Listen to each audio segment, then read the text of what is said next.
अर्हन्ताळं नमो सिद्धाळं नमो आयर्याळं नमो वज्रायाळं नमो लोये सव्वसाहुळम् अर्हन्त भासियत्थं गणहरदेवे हि गन्थियं सम्मं प्रणमामि भक्तिजुक्तो सुदृढाणमहोदयं शिरसा मोक्षमार्गस्य नेतारं वेत्तारं कर्मभूभृतां ज्ञातारं विश्वतत्त्वानां वन्दे तद्गुणलब्धये। श्रुतावतार, जिसके अंतर्गत तत्वार सूत्र पर हम बात कर रहे हैं। तत्वार सूत्र के सूत्रों की जो समाहार शक्ति है, जिसकी वजह से तत्वार सूत्र कितना लोकप्रिय हुआ है ना, ये एक बहुत बड़ा कारण है तत्वार सूत्र की लोकप्रियता में, क्योंकि इसके सूत्रों में अर्थों को शामिल करने की, अधिक और गंभीर अर्थों को अपने में समाहित करने की शक्ति, जिसे हम समाहार शक्ति कहते हैं, वो समाहार शक्ति बहुत अधिक है। और इसके मंगलाचरण से ही ये पता चलता है कि तत्वार सूत्र ग्रंथ का जो मंगलाचरण है, वो मंगलाचरण अपने आप में इतना अधिक ऐतिहासिक है, इतना अधिक ऐतिहासिक है कि शायद किसी ग्रंथ की दो पंक्तियाँ इतनी ऐतिहासिक रही हों कि उस दो पंक्तियों पर, उस एक मंगलाचरण पर हमारे पूरे न्याय शास्त्र का महल खड़ा हो गया। क्योंकि हमारे न्याय के आद्य आचार्य कहे जाते हैं आचार्य समंत भद्र स्वामी।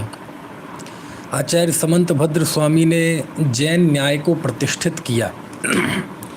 जब जिनवाणी के लिपिबद्ध होने का सिलसिला प्रारंभ हुआ तो सिद्धांत, अध्यात्म, प्रथमानुयोग, करणानुयोग, प्रथमानुयोग तो नहीं, करणानुयोग, सिद्धांत ग्रंथ, ये सब लिपिबद्ध हो चुके थे। चरणानुयोग लिपिबद्ध हो चुका था, लेकिन एक बहुत बड़ा सेक्टर खाली था, वह था न्याय का।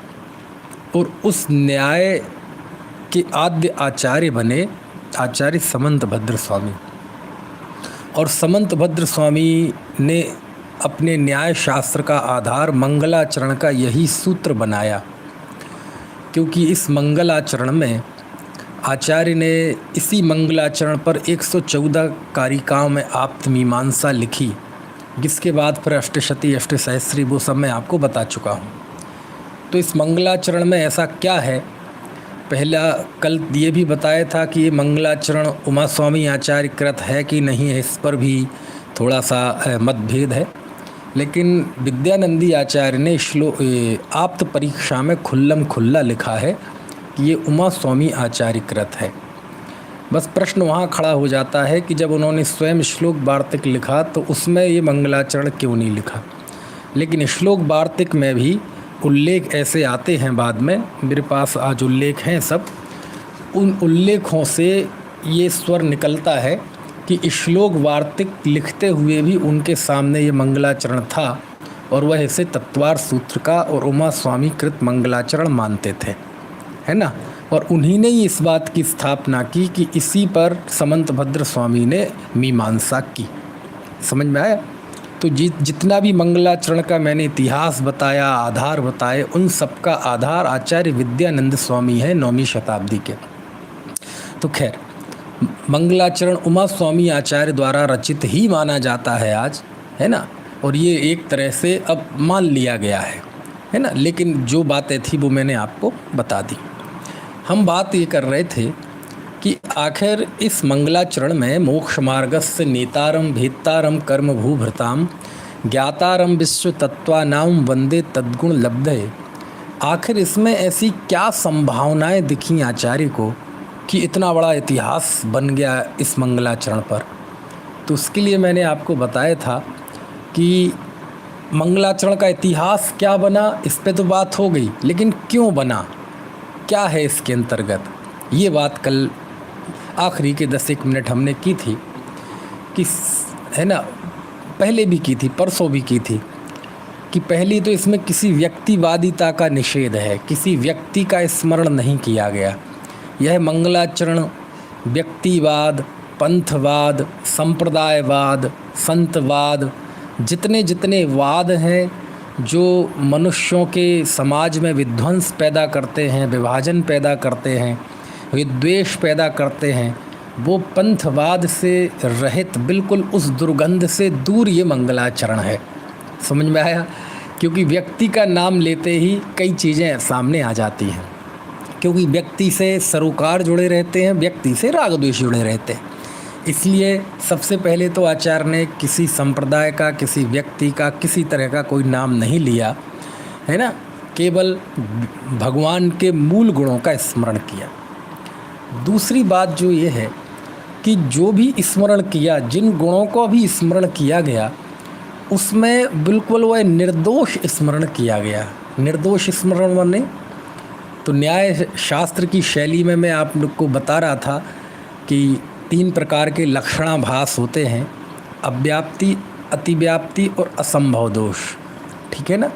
यानी जब हम किसी का लक्षण बनाते हैं, जब हम किसी की पहचान बनाते हैं, तो वह पूरे लक्ष्य पर लागू होना चाहिए, एक, लक्ष्य के अलावा अलक्ष्य पर लागू नहीं होनी चाहिए, 2, और तीसरा लक्ष्य पर लागू होना चाहिए, 3। पूरे लक्ष्य पर लागू होना चाहिए मतलब अव्याप्ति दोष ना हो, लक्ष्य के अलावा अलक्ष्य में ना जाए यानी अतिव्याप्ति दोष ना हो, और वो लागू हो लक्ष्य पर यानी वो असंभव दोष ना हो। बात समझ में आ रही है कि नहीं? तो जब किसी भी लक्षण की, और ये केवल न्याय शास्त्र में धार्मिक मुद्दों पर नहीं है, दूसरे विषयों में भी हम जाएंगे, साहित्य में जाएंगे, यहाँ तक कि पॉलिटिकल साइंस, इकोनॉमिक्स, दूसरे विषयों में भी जाएंगे, और जब उनकी भी परिभाषाओं की जांच पड़ताल की जाती है कि किसी एक चीज़ की परिभाषा अनेक विद्वानों ने अनेक दी, समझ में आया ना? और जब अनेक विद्वानों ने अनेक दी, एक बहन पूछ रही हैं कि ये आज का जूम पर नहीं चल रहा है क्या? दरअसल क्या है कि आज का समय बदल गया है, और अभी जूम पर भी चलता था और सर्वोदय अहिंसा चैनल पर भी चलता था, लेकिन पता नहीं उन तक सूचना पहुंची कि नहीं पहुंची। दरअसल मैं सुबह का समय थोड़ा जल्दबाजी का होता है, आज कुछ ज़्यादा जल्दबाजी का था, इसलिए मैं ज़्यादा सूचना नहीं दे पाया। व्हाट्सएप पे भी जो ग्रुप हैं बस उसमें ही डाल पाया कि ताकि पहुंच जाए, तो मेरे समक्ष से उन तक सूचना नहीं पहुंची। तो आज जूम पे भी नहीं आ रहा है और सर्वोदय अहिंसा पे भी नहीं आ रहा है। कल से आएगा शायद, क्योंकि अभी मेरा संवाद नहीं हुआ है, बातचीत नहीं हुई है। तो अब आप समझ लीजिएगा, जिन लोगों को जुड़ना है आज कम से कम यहाँ जुड़ जाएं, फिर कल अपनी सुविधा के हिसाब से देख लीजिएगा। तो इसलिए वो नहीं आ पा रहा है। चलिए, तो मैं ये कह रहा था कि एक मिनट, यदि ये भी चालू होता है ना, क्या कहते हैं, जूम, ये कह रहे हैं विनीत जी प्रयास कर रहे हैं, तो यदि कर रहे हैं तो बहुत अच्छी बात है, तो मैं जोड़ दूंगा बीच में। ठीक है, चलिए। तो मैं ये कह रहा था कि व्यक्तिवादिता ये सब तो है नहीं। दूसरी बात कि इसमें 3 प्रकार के लक्षणाभासों की गंध नहीं है, यानी आप्त बात कहाँ से आ गई?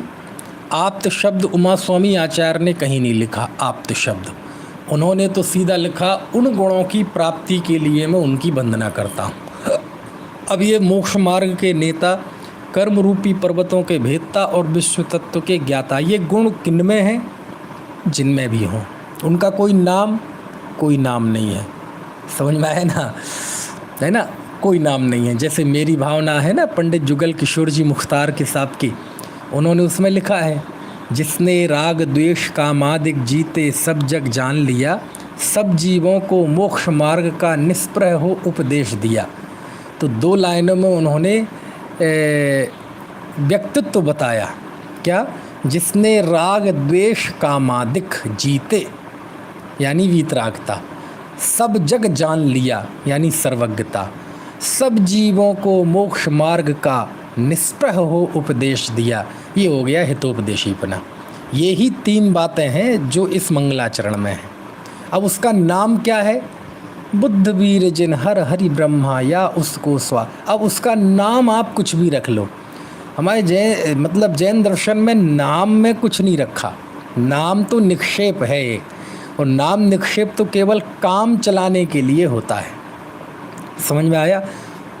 कुछ भी आप नाम रख लो, उसे बुद्ध कहो, वीर कहो, हरि कहो, हर कहो, जो भी कहना हो कहो। समझ में आया? लेकिन यदि ये 3 बातें उसमें है तो मैं उनकी वंदना करता हूँ, मैं उनका भक्त हूँ। कौन कौन सी? राग द्वेष को जीतना अर्थात वीतरागता, सब जग जान लिया यानी सर्वज्ञता, और सब जीवों को मुक्ति मार्ग का उपदेश दिया निष्प्रहता के साथ। कोई मतलब नहीं था उन्हें, है ना, कोई उनसे चाहते नहीं है लौट के सत्कार आदि।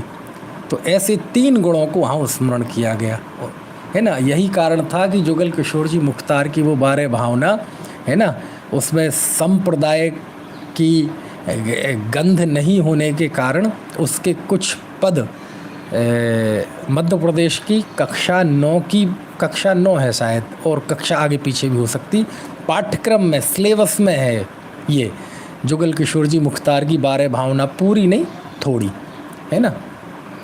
तो कहने का आशय ये है कि उन्होंने उन गुणों को स्मरण किया उमा स्वामी आचार्य ने कि जो जिनेंद्र देव में सभी जिनेंद्रों में होते हैं, जिनेंद्रों के अलावा किसी अजिनेंद्र में नहीं होते, और वो होते हैं, यानी तीनों ही दोषों से रहित हैं। अब उसका आप्त नाम किसने दिया? ये आप्त नाम दिया समंत भद्र स्वामी ने। जब आप्त मीमांसा लिखी, और विद्यानंद आचार्य तो लिखते ही हैं कि आप स्वामी जी ने इस पर मीमांसा की, इस मंगलाचरण पर, तो वो आप्त मीमांसा। अब आप्त किसका नाम है? तो आप्त कहलाता है यानी सच्चा पुरुष, प्रामाणिक पुरुष। समझ में आया ना? हमारा शुभ चिंतक, जो कभी धोखा ना दे, विश्वसनीय हो, ये सारी बातें शामिल हैं। कौन से शब्द में? आप्त शब्द में। समझ में आया ना? आप्त यानी जो प्रामाणिक हो। प्रामाणिक मतलब सच्चा, एक ही बात है। सरल शब्दों में कह दें तो सच्चा, थोड़ा शास्त्रीय शब्दों में कह दें तो प्रामाणिक हो। प्रामाणिक हो, समझ में आया ना? राग द्वेष से परे हो, ठीक है। उसकी वाणी में हमारा आत्महित हो, जिसकी वाणी में कोई छल आदि ना हो, ऐसा पुरुष कहलाता है आप्त पुरुष। समझ में आया? अब वो अलग अलग विषय के अलग अलग आप्त पुरुष होते हैं, है ना। जैसे आपको किसी डॉक्टर पे पूरा विश्वास है कि ये व्यक्ति कभी गलत नहीं बताएगा, तो वो आपके साइंस का, आपके मेडिकल का वह आप्त पुरुष है। समझ में आए ना? हर एक विषय के अलग अलग आप्त पुरुष होते हैं, है ना। अब मान लीजिए आप मुझे सुन रहे हैं, तो थोड़ा विश्वास के साथ ही सुन रहे हैं कि ये व्यक्ति जो बताएगा ठीक बताएगा, है ना। मैं तो कहता ही हूँ, आप खुद भी देखें। तो आप जिनवाणी है, इसमें तो थोड़ा मुझ पर विश्वास करेंगे, लेकिन मैं आपको कोई स्वास्थ्य के नुस्खे बताऊं तो आप मुझ पर विश्वास नहीं करेंगे। मैं टैक्स आदि के नुस्खे बताऊं तो आप विश्वास नहीं करेंगे। मैं व्यापार के नुस्खे बताऊं तो मैं आप विश्वास नहीं करेंगे। मैं बताऊंगा नहीं, चिंता मत कीजिए, मुझे पता भी नहीं है, लेकिन दृष्टांत है कि यदि मैं ऐसे बताऊं, क्योंकि इस विषय का मैं आप्त पुरुष नहीं हूँ। क्यों? मैं गलत भी बता सकता हूँ, उससे आपका अहित भी हो सकता है ना। तो यहाँ धर्म के क्षेत्र में आप्त पुरुष यानी प्रामाणिक पुरुष, सच्चा शुभ चिंतक। अब आप कहेंगे भगवान हमारी शुभ चिंता करते हैं क्या? नहीं, वैसे तो चिंता नहीं करते, लेकिन उनकी वाणी में आपके आत्महित का पूरा ख्याल रखा गया है। इस उपचार से हम उन्हें शुभ चिंतक कहते हैं। अथवा इस न्याय से भी कहते हैं कि मान लीजिए कोई तीर्थंकर हैं, भगवान महावीर हैं, तो भगवान महावीर के जिस तीर्थंकर प्रकृति के उदय से ये दिव्य ध्वनि खिर रही है, ये तीर्थंकर प्रकृति उन्होंने कब बांधी थी? सराग अवस्था में बांधी थी। कौन सी अवस्था में बांधी थी? तीर्थंकर प्रकृति वीतराग अवस्था में बंधती है कि सराग अवस्था में बंधती है? सराग अवस्था में बंधती है। और सराग अवस्था में बंधती है तो 16 कारण भावनाओं से बनती है। और 16 कारण भावनाएं कैसी हैं?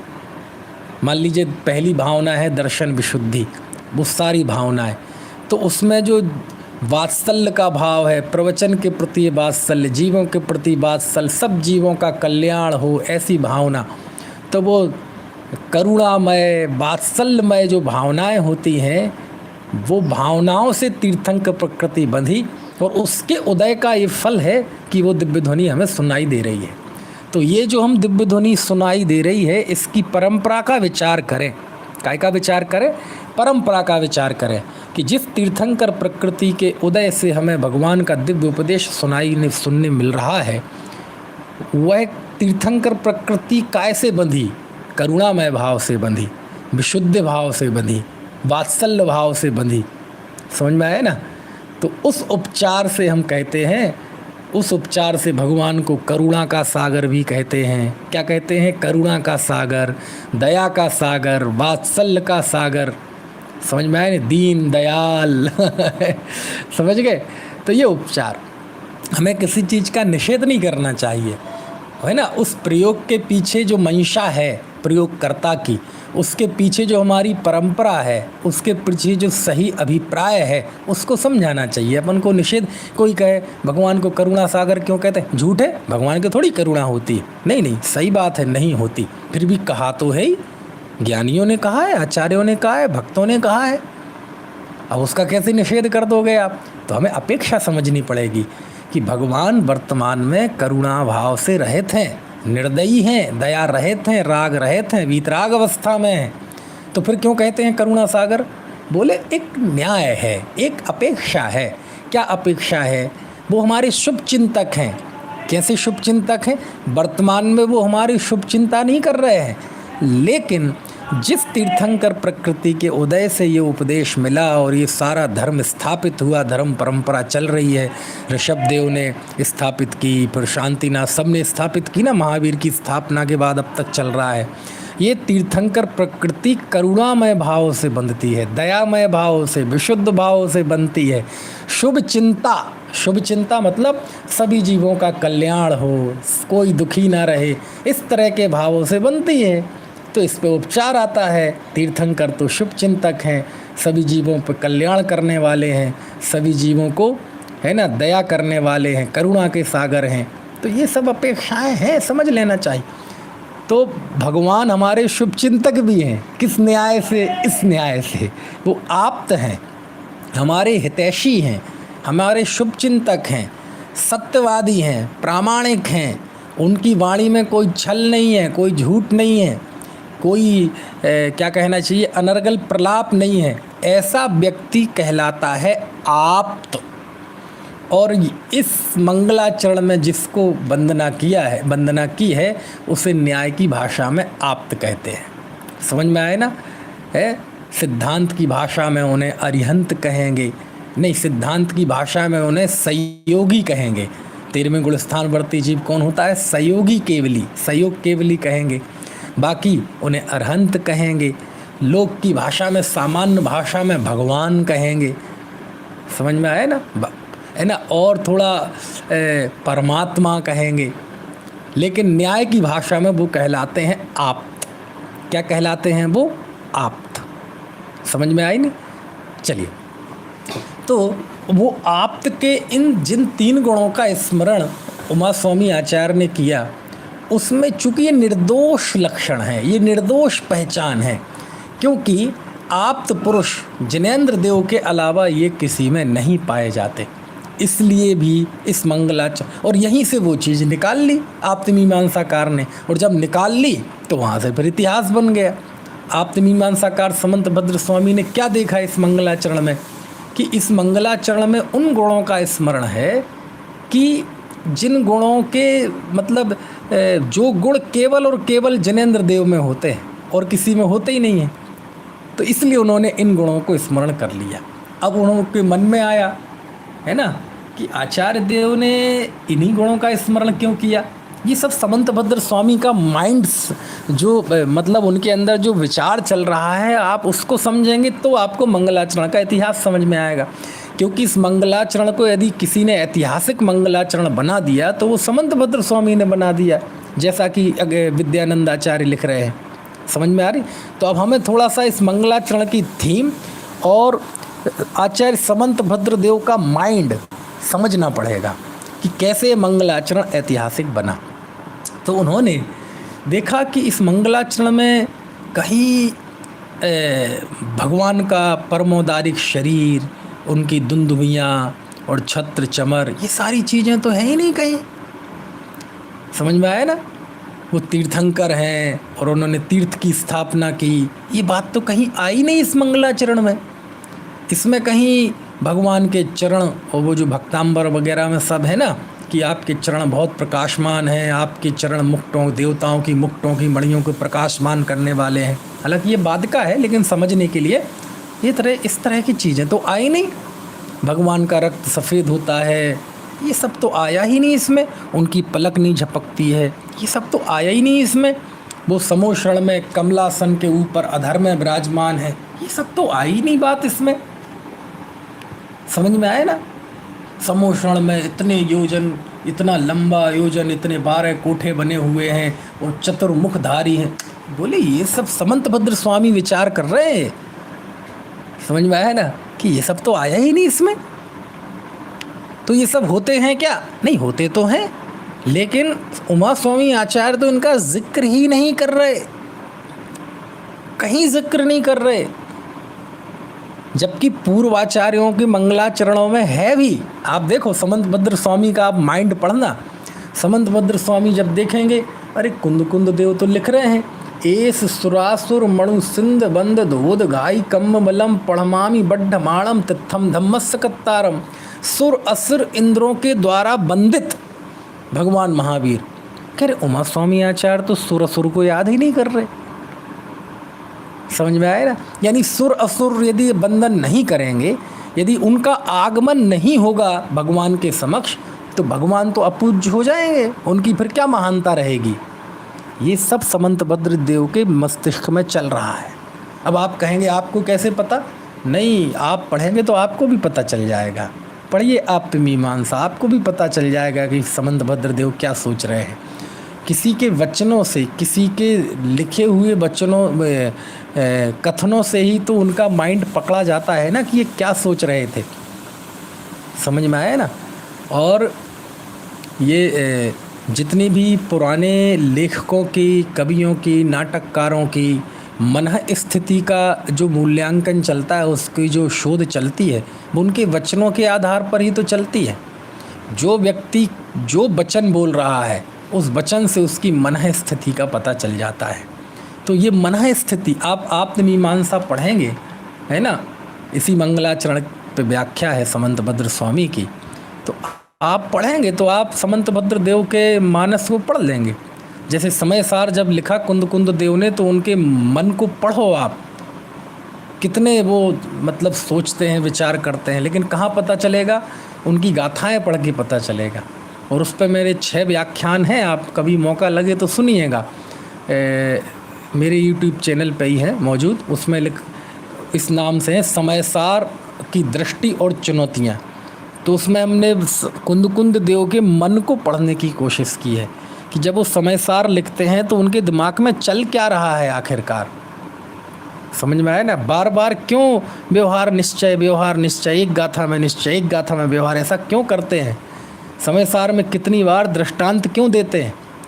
तो ऐसे ही आप यदि आप्त मीमांसाकार समंतभद्र स्वामी का माइंड पढ़ेंगे तो वो मंगलाचरण को देख रहे हैं और कई चीज़ें उनके दिमाग में चल रही हैं। अरे आचार्य देव ने सुर असुरों के आने का तो कथन ही नहीं किया इसमें। हो भाई कमी रह गई थी, 2-4 छंद और बना देते, बड़ा मंगलाचरण कर देते, कोई दिक्कत नहीं थी। किसी का नाम भी नहीं लिया, 2 गोरे 2 सांवरे 2 हरियल 2 लाल, किसी शरीर के रंग का नाम नहीं लिया। समझ में आए ना? क्या चमकदार काया, 100 करोड़ों सूर्यों में जितना प्रकाश नहीं होता, उतना प्रकाश भगवान के उस परमोदारिक शरीर मुद्रा में बात ही नहीं की है। उनके सिंहासन की बात ही नहीं की, उनके चमर की, 64 चमर होते हैं ना, कहते बात ही नहीं की। और जबकि कुंद आचार्य ने 64 चमर की बात की। आप दनसड़ पहाड़ में जाएंगे दर्शन पराभृत में, अभी कल परसों वो अष्टपहाड़ों पे व्याख्यान चल रहे हैं ना, उसमें आया था कि भगवान को कहा कि ये जो भगवान है ना तीर्थंकर देव या अरहंत देव, ये 1008 लक्षणों से सहित 34 अतिशयों से युक्त ये विहार करते हुए एक थावर प्रतिमा है। अब उन्होंने 34 अतिशयों का स्मरण किया। अब समंतभद्र स्वामी सोच रहे हैं देखो इसमें तो 34 स्मरण कहीं 34 अतिशय कहीं है ही नहीं। जन्म के 10 अतिशय, देवकृत अतिशय, सब कोई दिखाई नहीं दे रहे। अष्टप्रार्तिहार दिखाई नहीं दे रहे। पुष्प वृष्टि और जहाँ जहाँ जाते हैं तो सुगंधित वायु और सफ़ेद खून और ये सब तो दिखाई नहीं दे रहे इसमें। ये माइंड सेट है किसका? समंतभद्र स्वामी का। समझ में आ रही है बात? तो ये सारी जब समंतभद्र आचार्य ने चीज़ें देखी तो वो इस मंगलाचरण पर जैसे लट्टू हो गए, जैसे बिल्कुल न्यौछावर हो गए कि आहा। तब उन्होंने लिखा देवागम न भूयाने चामरादि विभूतयः माया विश्वपि दृश्यन्ते नातस्तमसि नो महान। आहा, पढ़ना आप आप्तमीमांसा। मैंने तो ये सब निकाल के रखी हैं। 2 आप्तमीमांसा अलग अलग लेखकों की मेरे पास हैं, सब मैं निकाल के रखता हूँ, है ना। चूँकि आजकल थोड़ा कॉलेज भी जाना पड़ता है और भी हैं तो समय कम मिल पाता है, लेकिन ये तो अच्छा है कि पहले ये सब चीज़ें पढ़ रखी हैं, थोड़ी सी देखते ही वो मेरे दिमाग में स्मरण आ जाती हैं। तो समंतभद्र आचार्य ने ऐसे आत्मविश्वास से लिखा कि मेरे हाथ में जैसे कोई अमूल्य चीज़ लग गई इस मंगलाचरण के रूप में। अमूल्य चीज़, समझ में आया? किसी व्यक्ति का नाम नहीं, वाह। और वो गुणों को स्मरण किया जिसमें कोई अव्याप्ति, अतिव्याप्ति, असंभव दोष नहीं हो सकता। तब भी इस मंगलाचरण पर इतना रीझे और बिल्कुल फिर तो खुल्लम खुल्ला जैसे भगवान को चैलेंज कर रहे हो। समझ में आ रही है बात? है आप अच्छा, आप लोगों में से बहुतेरे लोगों ने तो पढ़ा ही है आप्तमीमांसा, है ना, लेकिन कितने लोग हैं जिन्होंने नहीं पढ़ा? थोड़ा सा कमेंट बॉक्स में बताइए, नो लिख दीजिए, नहीं पढ़ा, तो फिर मैं थोड़ा उसका बताऊं आपको इस मंगलाचरण का महत्व समझाने के लिए कि इस मंगलाचरण का महत्व क्यों है आखिरकार, है ना। तो बताइए आप कितने लोगों ने नहीं पढ़ा? जिन्होंने पढ़ा है वो मत बताइए, जिन्होंने नहीं पढ़ा है ना, वो बताइए कमेंट बॉक्स में कि हाँ हमने नहीं पढ़ा, है ना। अब कई बार ऐसा होता है ना, व्यक्ति सुनता है दूर से, हाँ ये जय कुमार जी हैं, वो कह रहे हैं नो हमने नहीं पढ़ा। चलिए, दरअसल उसमें है क्या, थोड़ा 5 मिनट में बताऊंगा, ज़्यादा नहीं बताऊंगा, क्योंकि जब श्रोतावतार पढ़ रहे हैं तो इस मंगलाचरण ने चूँकि बहुत लंबा असर किया। इस मंगलाचरण ने, है ना, 9वीं शताब्दी तक कितनी धूम मचाई। पहली शताब्दी या के अंत में या दूसरी शताब्दी के प्रारंभ में ये हुए समंतभद्र, ये उमा स्वामी आचार्य, और विद्यानंद आचार्य 9वीं शताब्दी में, यानी 800 साल बीत गए, लेकिन इस मंगलाचरण ने बहुत तहलका मचाया। समझ में आया ना। 9वीं शताब्दी में भी जाके आचार्य विद्यानंद स्वामी कितना ही बात करते हैं इस मंगलाचरण पे, कितनी बात करते हैं। ये मंगलाचरण पे मीमांसा की, और ये मंगलाचरण तीर्थ है, और ये है, मतलब मंगलाचरण पे इतने न्यौछावर हैं। तो 800 साल बाद भी मंगलाचरण पर इतनी बात, है ना। कई लोगों के जवाब आ रहे हैं नहीं पता, मुझे नहीं पता। तो देखो मैं छोटा सा टेस्ट आपको वानगी बताता हूँ, उससे आपको ये भी पता चलेगा कि समंतभद्र आचार्य किन का नाम है ना। तो आप्तमीमांसा देवागम स्तोत्र उसका नाम है। देवागम स्तोत्र इसलिए इस नाम पड़ा उसका क्योंकि पहला शब्द उसका देवागम है। अब तो कई लोगों के आ रहे हैं नहीं पता। उसमें आचार्य लिखते हैं देवागम न भूयान चामरादि विभूतयः माया विश्वपि दृश्यन्ते नातस्त्वमसि नो महान। वाह क्या बात है। आप इसको समझने के लिए आपको थोड़ी एक छोटी सी कल्पना कर लेनी पड़ेगी। कैसी कल्पना? कि मान लो समंतभद्र स्वामी हाथ जोड़कर भगवान जिनेंद्र के चरणों में झुके हुए हैं। अब समझ लो साक्षात तीर्थंकर तो है नहीं, समंतभद्र देव के समय पे भी नहीं थे। ये तो समझ, अब फिलहाल तो यही समझ लो कि वो जिनेंद्र मंदिर में भगवान की प्रतिमा के समक्ष, और भगवान की प्रतिमा नहीं, वो भगवान ही है, भगवान के समक्ष ऐसे हाथ जोड़कर ऐसे झुके हुए हैं, वंदना कर रहे हैं उनकी, है ना। और आचार्य हैं तो समझ लो गो आसन से उनकी वंदना कर रहे हैं, या वो उन पे कैसे कर रहे हैं, उनकी चरणों में झुके हुए हैं कुल मिला के। अब जब झुके हुए हैं तो भक्तांबर में तो कहेंगे, भक्तांबर में तो मुनियों के झुकने से शुरू नहीं करते, वो तो देवताओं के झुकने से करते हैं। भक्तांबर प्रणत मौली, है ना। भक्तांबर में कैसे शुरुआत की कि हे भगवान, झुके हुए देवताओं की मुक्तों की मणियों को प्रकाशित करने वाले आपके चरण युगल, कि आपके चरणों में जब देवता लोग झुकते हैं तो उनके मुकुट में मणियाँ लगी रहती हैं, और आपके चरण इतने प्रकाशमान हैं, इतने चमकते हैं कि वो चमक, वो जब रिफ्लेक्ट वो होता है मणियों में तो मणियाँ जगमगा जाती हैं। तो उनकी मणियों को किसने जगमगाया? आपके चरणों ने, इसलिए मैं आपके चरण की वंदना। अब यहाँ देवताओं की मणियाँ नहीं है, कुछ नहीं है, है ना। यहाँ तो भगवान समंतभद्र देव ऐसे झुके हुए हैं, दृश्य की कल्पना करना आप।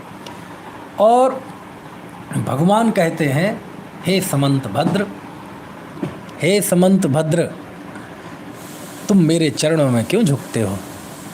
क्या प्रश्न है भगवान का? ऐसे बोलते नहीं है भगवान, एक कल्पना है, क्योंकि उससे हमें अर्थ समझ में आएगा इस मंगलाचरण में है क्या आखिरकार। हे समंतभद्र, आखिर तुम मुझे क्यों नमस्कार करते हो? अच्छा, भगवान पूछते हैं क्या? पूछते नहीं हैं, है ना। लेकिन समंतभद्र से ही आप क्यों पूछवा रहे हो? आप भगवान और समंतभद्राचार्य की बात क्यों कर रहे हो? कलिकाल सर्वज्ञ कहलाते हैं समंतभद्र, समझ में आए ना। तो क्या संवाद की कल्पना करो आप। भगवान बोलने वाले हैं सर्वज्ञ, और सुनने वाले हैं कलिकाल सर्वज्ञ। अब सर्वज्ञ और कलिकाल सर्वज्ञ की आपको बातचीत सुनना हो तो आपको मेरे नज़रिए से सुनना होगा, आप मीमांसा में जाके सुनना होगा। ये किसके संवाद है? ये किसकी बातचीत है? ये दो रागी द्वेषियों की बातचीत नहीं है, छल कपटियों की बातचीत नहीं है। किन की बातचीत है? एक है सर्वज्ञ और एक है कलिकाल सर्वज्ञ। भगवान है सर्वज्ञ और समंतभद्राचार्य हैं कलिकाल सर्वज्ञ। और जब सर्वज्ञ और कलिकाल सर्वज्ञ के बीच में बात होगी तो क्या चीज़ें निकल के आएंगी, आप उसकी कल्पना करें। अब क्या बातचीत हुई? हे समंतभद्र, तुम मुझे नमस्कार क्यों करते हो? अब मेरा ये प्रश्न है, समंतभद्र से ही क्यों पूछते हैं? क्यों पूछते हैं समंतभद्र से ही, और किसी से क्यों नहीं पूछते? भगवान के सामने तो लाइन लगी है भक्तों की, प्रक्षाल करने वालों की लाइन लगी है, पूजा करने वालों की लाइन लगी है, शांति धारा करने वालों की लाइन लगी है। तीर्थों पे जाओ, अभी कोरोना काल में थोड़ा मामला वैसा नहीं है, लेकिन आम दिनों में जाओ तो दशलक्षण के बाद दशहरा के समय देखो आप, तीर्थों पे जाओ तो लाइन लगी है, सम्य शिखर में जाओ तो भीड़ की भीड़ जाती है। तो भगवान वहाँ चले जाओ, महावीर जी जिन भगवान की मुद्रा के साथ चमत्कार जुड़ा है, उनका अभिषेक करने के लिए कतार लगी हुई है लंबी लंबी, और उन्हीं के बगल में एक दूसरे भगवान की मूर्ति होने कोई नहीं पूछ रहा। समझ में आ रही है बात है? ये तो अच्छा है हमारे भगवान बीतरागी हैं।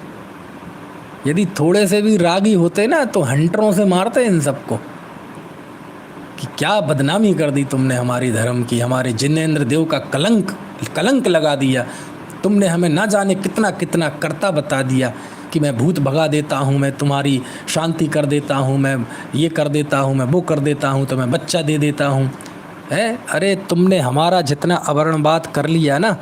अच्छा है भगवान बीतरागी हैं, रागी होते तो हंटरों से मारते। हालांकि वो रागी होते तो फिर हमारे लिए पूज्य नहीं होते, लेकिन एक बीच में टिप्पणी, ताकि हमें पता चले कि जैन दर्शन है क्या। समझ में आए ना। तो मैं क्या बता रहा था कि आचार्य भगवान से पूछें, हम भगवान से देखो, इस तरह के संवादों से बहुत सारे मिथ्यात्व पे प्रहार होता है कि हे भगवान, आप इनसे क्यों नहीं पूछते कि तुम मुझे नमस्कार क्यों नहीं करते? तो भगवान कहेंगे ये लोग बात करने लायक हैं क्या? मैं इनसे पूछूं, इन बावलों से? ये जो हमारे सामने लाइन लगी है ये मेरे भक्त नहीं है, ये भोगों के भिखारी हैं। इन्हें किन्हीं को स्वास्थ्य ठीक करना है, किसी को बच्चे की नौकरी लगानी है। इनके पास तो एक लंबी लंबी ज्ञापन है, लिस्ट है। समझ में आया? जैसे वो शांति धारा में होती है ना लंबी लिस्ट, पूरे देश के नाम बोलते हैं कि इनका एक, इनके लिए मैं शांति धारा करता हूँ। तो आचार्य भगवान ये कहेंगे इनको मैं, इनके सामने तो एक लिस्ट है। जैसे नेताओं के ऑफिस में बाहर एक लिस्ट वो लाइन लगी रहती है ना, तो ऐसे ही बोले इनके हर एक के हाथ में एक लिस्ट है। ये आएंगे और मुझे काम पे लगाना चाहेंगे कि आप हमारा केस जिता दो, आप हमारा ये कर दो, आप हमारा ये कर दो। बोले इन बावलों से क्या बात करें? ये बात करने लायक हैं क्या? ये देखने लायक हैं क्या? ये तो परीक्षा करने लायक नहीं है, बात करने लायक नहीं है। ये तो किसी ने बता दिया कि तुम ये कर लो, लॉलीपॉप दे दो तो तुम्हारे कष्ट निवारण हो जाएंगे। मान लीजिए नहीं हुए निवारण तो ये मेरे पास आना बंद कर देंगे, या कोई दूसरा बाबा बता देगा कि यहाँ नहीं, उस मड़िया पे जाओ, उस मंदिर में जाओ, वहाँ तुम्हारा कल्याण होगा, तो ये तो वहाँ चले जाएंगे। इन्हें मेरी वीतरागता सर्वज्ञता से मतलब थोड़ी है, इन्हें तो अपना काम करना है। इनके लिए मैं एक काम की चीज़ हूँ, और नहीं बनेगा काम तो दूसरी टेबल पे चला जाऊंगा, मैं दूसरी बेदी पे, दूसरे मंदिर में चला जाऊंगा। अरे इनसे क्या बात करें? समझ में आया ना? लेकिन जब, हे समंतभद्र, जब तुम जैसे व्यक्ति, तुम जैसा जीव जो बिना परीक्षा के भगवान की भी वंदना नहीं करता, ऐसा अपन मानते हैं ना, है? जब तुम जैसा जीव जो बाद के लिए जो वादियों के मद का खंडन करने के लिए शेर की तरह विचरण करता है, ऐसे समंतभद्र मालूम राजा थे, मतलब राजघराने से थे, क्षत्रिय थे। बाद में फिर वो जैन हुए और दीक्षा ली। हे समंतभद्र, तुम जैसा तार्किक चक्र चूड़ामणि, बिना तर्क के किसी बात को स्वीकार करने वाला नहीं, और तुमने अपने पुरुषार्थ से, अपने निर्णय से ये जैन धर्म को स्वीकार किया। ये जो माता पिता की कुल परंपरा से जैन मिल गया और हमारी पूजन भक्ति करने लगे, इनसे क्या बात करूं मैं? क्या कहा मैंने? कुछ समझ में आ रही है बात? ये मंगलाचरण क्यों इतना महान हुआ उसकी वजह बता रहा हूँ मैं। समंतभद्राचार्य का माइंड पढ़िए आप, समझ में आया? क्या बात करूँ मैं इनसे? ये जो कुल परंपरा से मेरी पूजा कर रहे हैं, इनसे क्या बात करूं मैं? ये बात करने लायक हैं? ये तो अभी भाग जाएंगे। ये तो जैन कुल में पैदा हुए इसलिए मेरी वंदना कर रहे हैं, ये कहीं दूसरी जगह होते तो दूसरे की वंदना करते। इनसे क्या बात करूं मैं? लेकिन समंतभद्र, तुम जैसा जीव जो है ना, वो सारे राज काज राजनीति छोड़ के, और जो वहाँ जो भी मान्यताएं होंगी उन सब का त्याग करके, और बिना तर्क के किसी बात को स्वीकार नहीं करने वाले ऐसे महान तत्वज्ञानी साधक, निर्ग्रंथ पथ की साधना करने वाले, हे समंतभद्र, जब तुम जैसा कोई जीव, समझ में आया ना, जो किसी के सामने नहीं झुकता, ना किसी कुगुरु कुदेव कुधर्म के सामने, ना कोई लौकिक शक्ति संपन्न राजा, कोई सेठ, उसके सामने, किसी के सामने नहीं झुकता, लेकिन जब तुम जैसा जीव मेरे सामने ऐसा झुकता है तो फिर मुझे भी मन करता है कि मैं तुमसे बात करूं। और क्या बात करूं?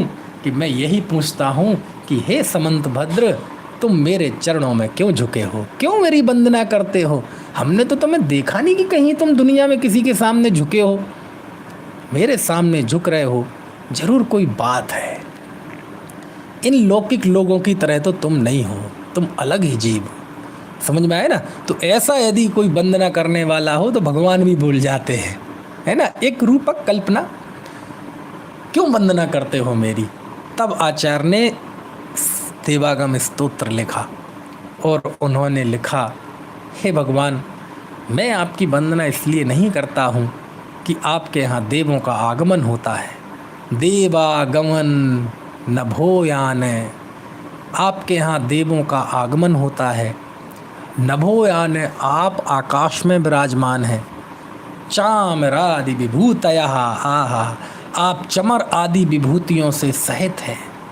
इसमें अरहंत देव का सारा वैभव आ गया। ठीक है, 13वें गुण स्थान में अरहंत देव के जो भी समोषण में अथवा गंध कुठी में जो भी विभूतियाँ होती हैं वो सारी विभूतियाँ आ गई उसमें। तीर्थंकर को ले लो, अभी ज़्यादा समझना हो तो सब कुछ आ गया। पहली पंक्ति में दुनिया को जो चीज़ें दिखती हैं भगवान के नाम पर वो सारी चीज़ें आचार्य ने एक पंक्ति में ले ली कि आपके यहाँ देवता आते हैं, चमर ढोरे जाते हैं, 34 अतिशय होते हैं, 64 चमर जोड़े जाते हैं। ना ना ना, इन सब के कारण आप महान नहीं हो तो क्या बात करते हो समंतभद्र? क्या ये मेरे पास नहीं है क्या? देखो ये समोषण है, ये अष्टप्रार्तिहार है, ऊपर 64 चमर हैं, ये भीड़ लगी हुई है, ये नहीं है क्या मेरे पास? हैं, लेकिन आप महान इनसे नहीं हो। ये तो क्या है? ये तो पुण्य का वैभव है। प्रधानमंत्री कहीं जाएगा तो उसके सामने 10-20 आगे पीछे 20-30 गाड़ियाँ होंगी, बड़े बड़े बुलेट प्रूफ गाड़ियाँ होंगी और सुरक्षा होगी, बड़े बड़े कमांडर होंगे। तो इस समूह का नाम है, इसका नाम प्रधानमंत्री है। नहीं, इसका नाम प्रधानमंत्री नहीं है। तो ये चीज़ें हैं नहीं क्या? हैं, लेकिन प्रधानमंत्री इसका नाम नहीं है। तो प्रधानमंत्री किसका नाम है? वो जो एक बीच की बहुत बड़ी कार के पीछे की सीट पे वो जो 5 फुट 9 इंच का व्यक्ति बैठा है वो प्रधानमंत्री। अच्छा, तो 5 फुट 9 इंच का जो बैठा है ये शरीर, ये प्रधानमंत्री है? बोले ये भी प्रधानमंत्री नहीं है, क्योंकि ऐसे तो सब हैं, सबका अपना शरीर है। तो क्यों प्रधानमंत्री है? देश की जनता ने जिन सांसदों को चुना और उन सांसदों ने अपने बहुमत दल का नेता चुना, तो उस बहुमत दल के नेता के विश्वास को उसने जीता। वह जो विश्वास की मूर्ति है उसके अंदर नेतृत्व का गुण है, विश्वसनीयता का गुण है, ओज है, तेज है। उस व्यक्तित्व का नाम प्रधानमंत्री है, ना इस शरीर का और ना ये आगे पीछे चलने वाली गाड़ियों का। इतना भेद विज्ञान जब आ जाएगा तो समंतभद्राचार्य का आप तो देवागम स्तोत्र भी समझ में आ जाएगा। कहते हम आपको इस वजह से नमस्कार नहीं करते। क्यों नहीं करते? अरे कोई प्राइवेट आदमी हो, करोड़ों रुपए खर्च करके वो भी अपने बॉडीगार्ड बना लेवे, समझ में आए ना? वो उसके आगे भी 20-50 गाड़ी चलने लगे, पैसे से क्या नहीं हो जाए तो वो प्रधानमंत्री हो जाएगा? नहीं। बोले माया विष्पपि दृश्यन्ते, बोले ये सारी चीज़ें तो मायावियों की भी देखी जाती हैं। मायावी ने भी बना लिया था, रेवती रानी को कहा था कि चलो 25वें तीर्थंकर आए हैं, और बाकायदा एक देव ने रचना कर रखी थी समोषण की। ना, इन सब चीज़ों से आप महान नहीं हो भगवान। समझ में आया? आगे तो लिखा आपने तीर्थ की स्थापना की, इसलिए भी आप महान नहीं हो, क्योंकि सब लोगों ने अपने अपने तीर्थ की स्थापना की। बुद्ध की स्थापना, बौद्ध धर्म की स्थापना गौतम बुद्ध ने की, सांख्य दर्शन की स्थापना कपिल मुनि ने की, योग दर्शन की स्थापना पतंजलि ने की, महर्षि पतंजलि ने। तो कहते सबने, ऐसे तो सबने अपने अपने तीर्थों की स्थापना की है। आप तीर्थंकर होने के कारण भी महान नहीं है। कितनी बड़ी बात है।